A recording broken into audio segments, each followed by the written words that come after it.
What's up, pirates? It's your favorite pirate crew, Big Beard Pirates TCG, 3-piece TCG, back with another video. This time we're going to be talking about Purple Homunculus from the Full Metal Union Arena set. Celine Bradley is a homunculus. You are... It can't be. You did it! I'm alive again! This is it! I'm a homunculus, really.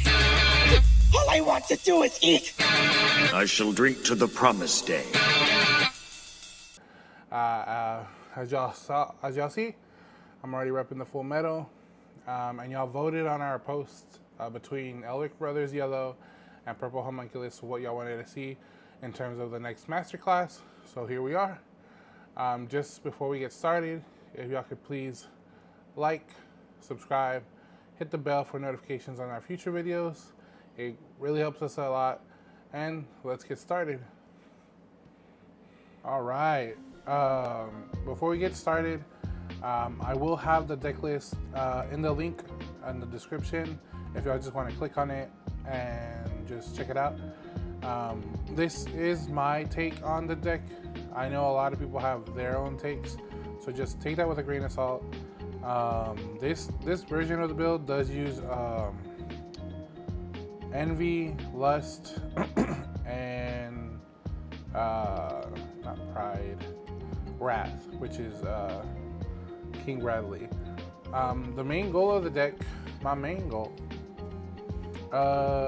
is to take out Father, but he isn't like it's a fun tech.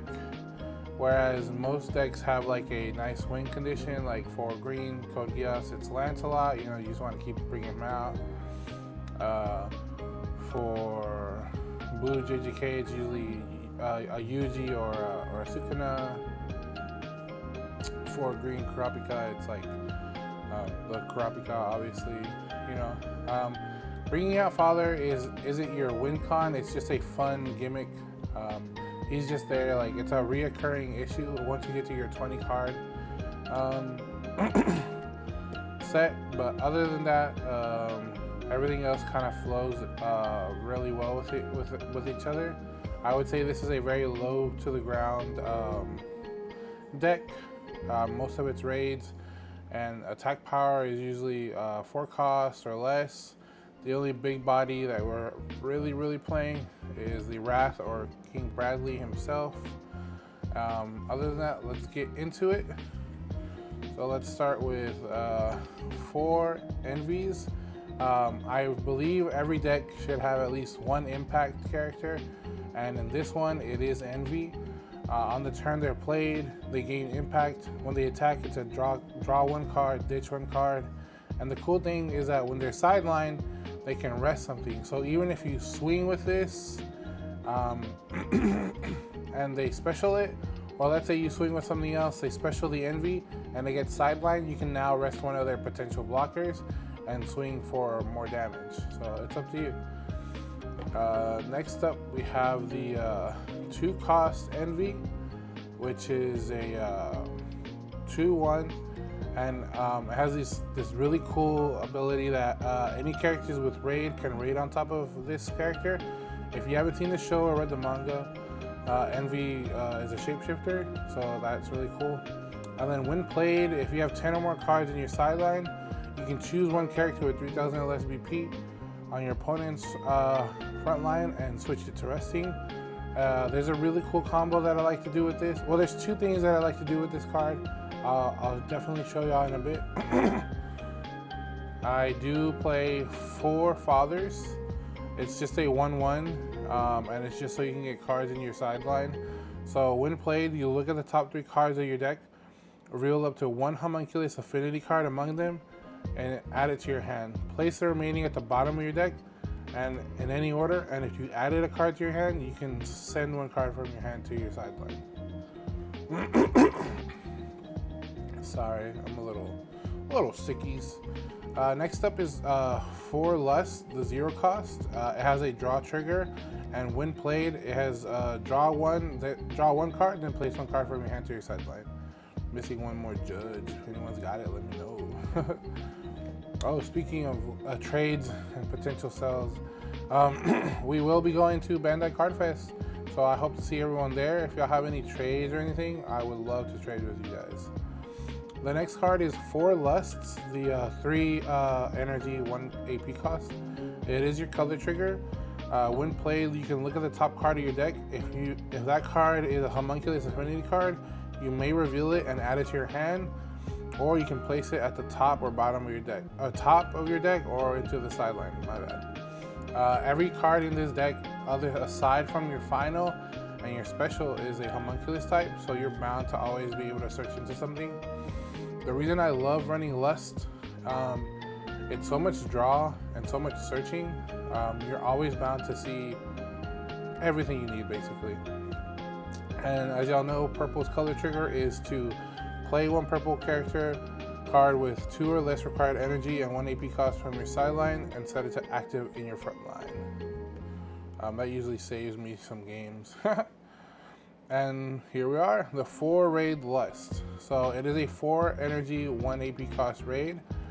You can raid this on top of Lust, but you can also raid it on top of that Envy, and I will tell you why here in a second.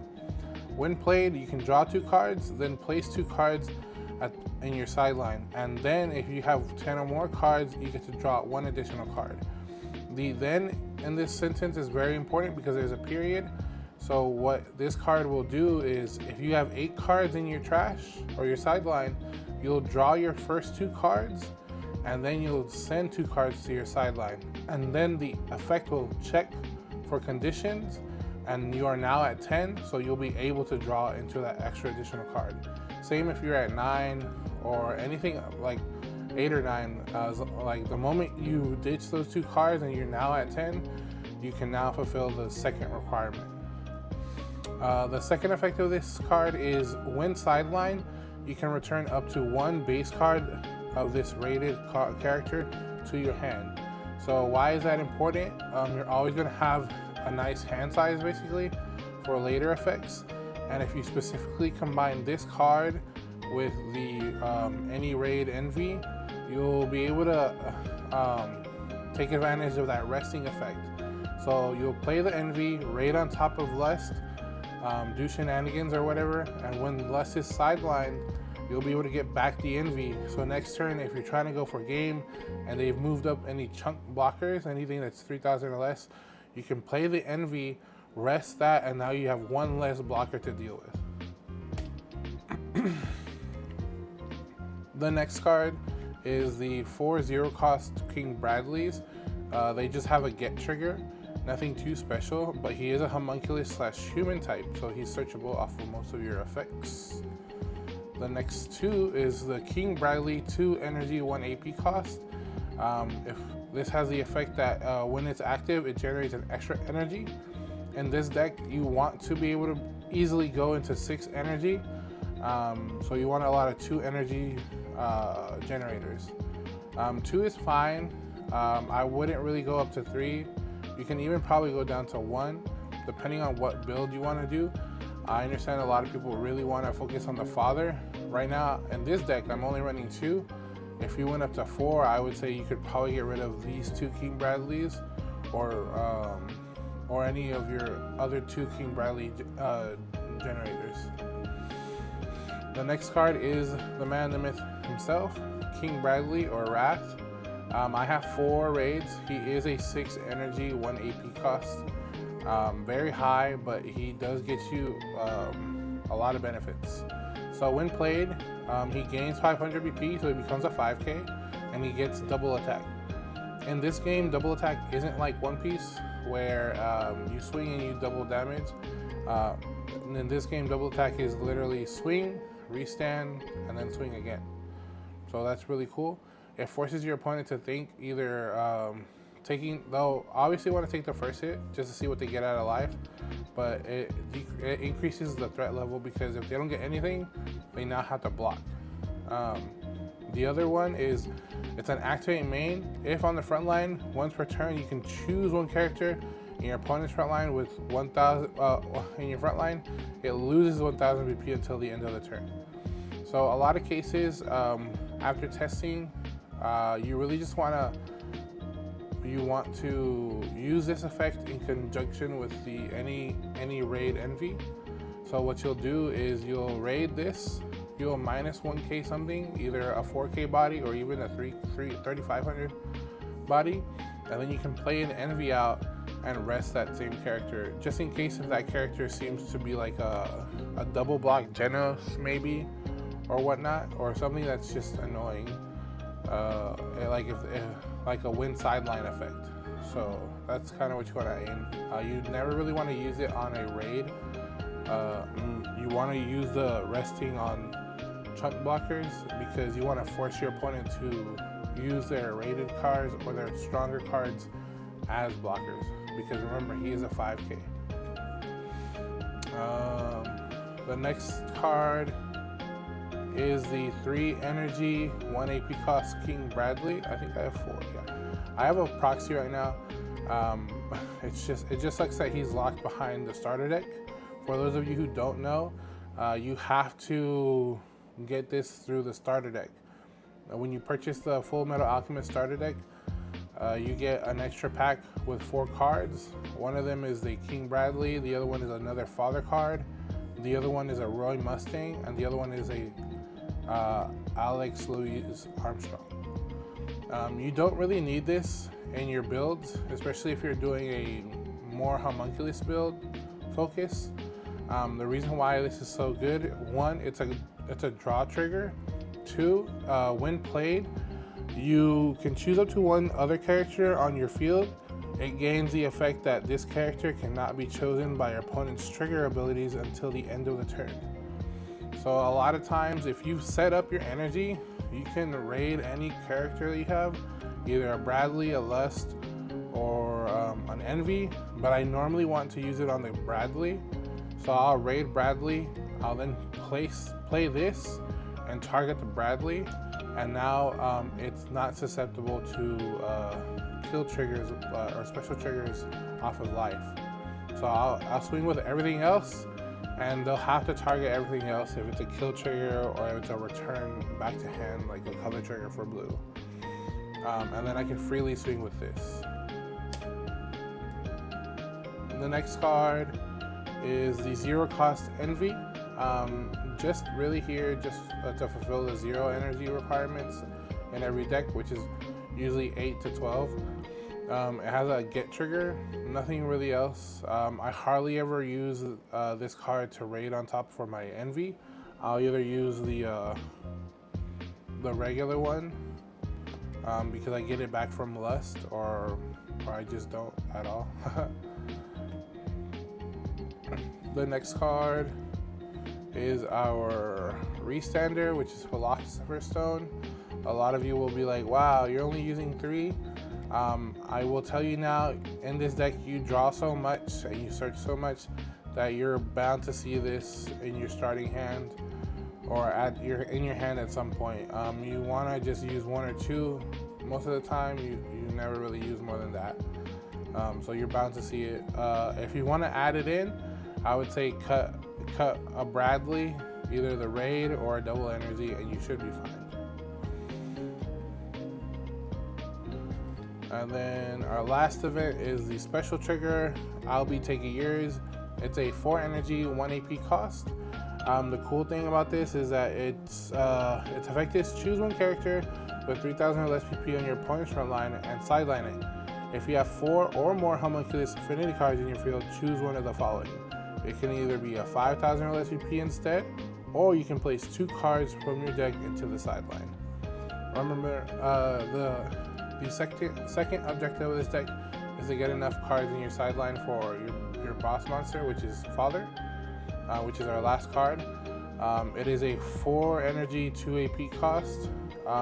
It has a special effect where this card cannot be played if you have 20 or more cards in your sideline, and there are no cards on the field with the same number as this card. What that means is the number at the bottom, basically.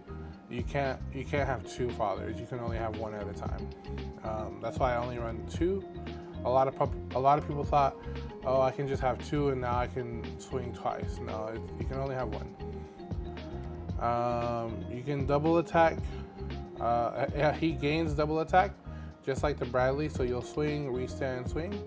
And when he's played, you can choose up to 1 character on your opponent's front line and sideline it.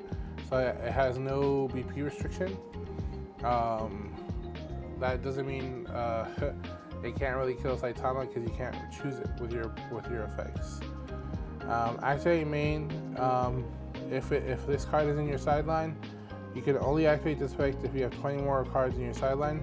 You can place 3 cards from your hand into your sideline, and if you do, add this card from your sideline to your hand. It has a get trigger too. A lot of people like to run 3 or 4 of him because he can be used as ditch fodder.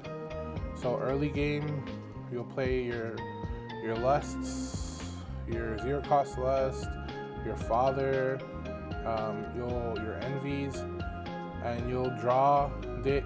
So you'll draw and you'll use him to ditch, since you can get him later on if you have 20 or more cards already. Personally, I usually like to just be aggressive with the King Bradley and the Lust. And then if I need to go for game, I'll raid into my Envy or my Father. That's usually how I clear out games. If y'all have any questions, please comment down below. Let me know what y'all think of the build. Let me know if I could do something better. I'll start working on that Elric Brothers list for y'all. I already have it made. I would just like to get some more practice with it. That way I can make sure it's like the most optimal build for y'all. Other than that, thanks for watching. Please remember to like, subscribe, ring the bell for notifications on our future videos, and we'll see y'all next time. Peace.